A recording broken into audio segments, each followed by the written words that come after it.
As South Africa's institutions of higher learning prepare to kickstart the 2023 academic year, the Higher Education Minister, Dr. Nzimande, visited the offices of NSFAS to get an update on commitments that the scheme has made with funding and allowance decisions. To unpack this further, we're joined now by Ismael Mnisi, spokesperson for the Minister of Higher Education, Science and Technology. Ismael, a pleasure to have you on the program this evening. Now, education, as you'd know, in South Africa is very expensive, and many students miss the opportunity to pursue higher education due to these financial constraints.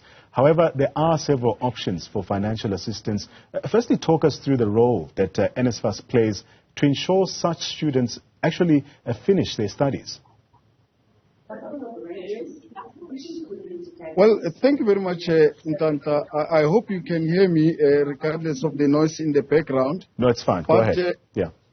Through the National Student Financial Scheme, you know that as South Africa, we are making a provision to fund the students of the working class and the poor whose family income are less than 350,000 per annum. So this is the commitment that this government has made, and government is keeping up to that commitment by ensuring that the systems of the National Student Financial Aid Scheme are effective and efficient in ensuring that it pays all the disbursements to universities and the allowances to students to function effectively. Now, as you rightfully say, the Higher Education Minister, Dr. Nzimande, says that NSFAS is indeed focused on the children of the working class. I mean, this also means that students whose parents have a combined income of less than 350,000 rand per year. Explain to us a bit further the criteria on who actually qualifies and what the criteria is for students in terms of their marks as well. Okay. What happens is any South African student who wants to pursue their post-school education and training in South African universities and TVET colleges qualifies for funding through the National Financial Aid Scheme.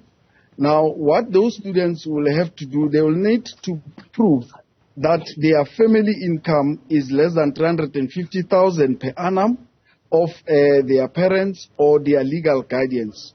Now, the National Financial Aid Scheme will then assess the financial viability of that student, and upon approval, then they will then disperse the funds to assist that student through the allowances that they are making throughout the year.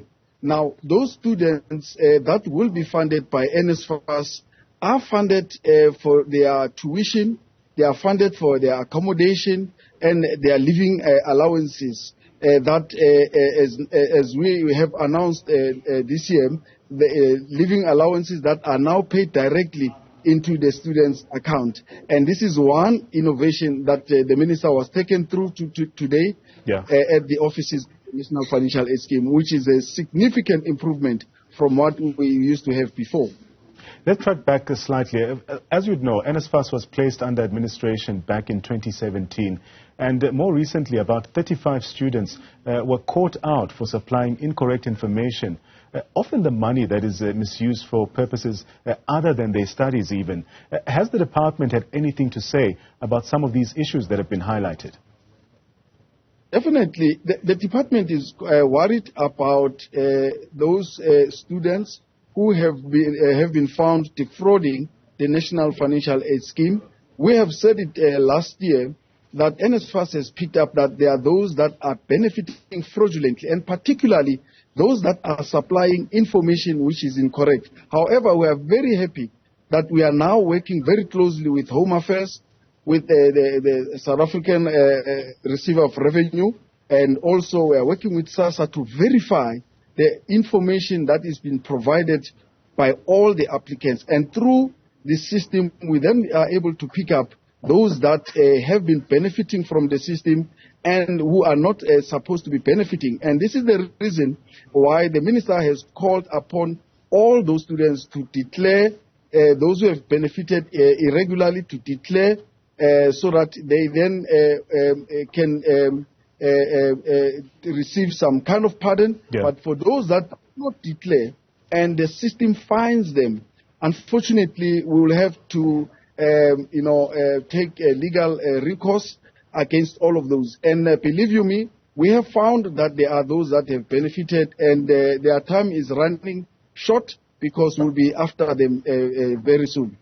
What's the Minister's response to concerns that have been raised that many tertiary students in private accommodation are battling to find lodgings this year because NSFAS has capped the private accredited accommodation annual allowance to about 45,000 rand this year?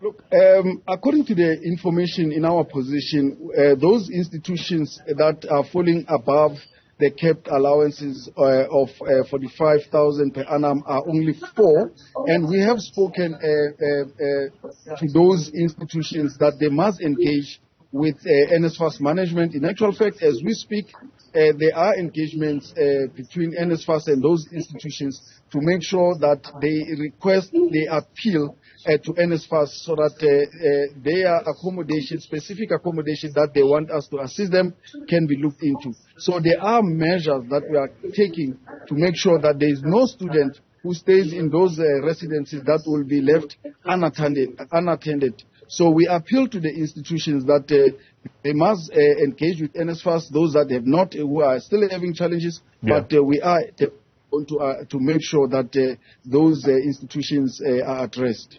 Now, Ismael, as we wrap up, there is a general sentiment that the National Student Financial Aid Scheme must iron out some of these problems. Now, poor students are really dependent on these funds as well.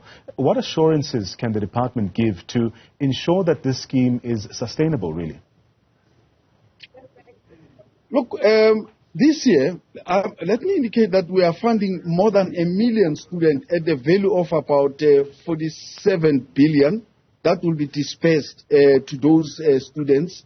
And what the department, together with National Treasury, we are working on what we call a comprehensive funding model that will ensure that there is a combination of state fund and private funding that will be given to those students that do not qualify to be part of the National Financial Aid Scheme. And this is done precisely to make sure that there is leverage on top of what government is making available to those that, to the students of the working class and the poor, but to ensure that those that we call the missing middle are not left out, because we have picked up that about 20% of our students fall within the middle class level, and their parents still cannot afford post-school education and training. Now, we are devising this means to make sure that we don't leave them behind.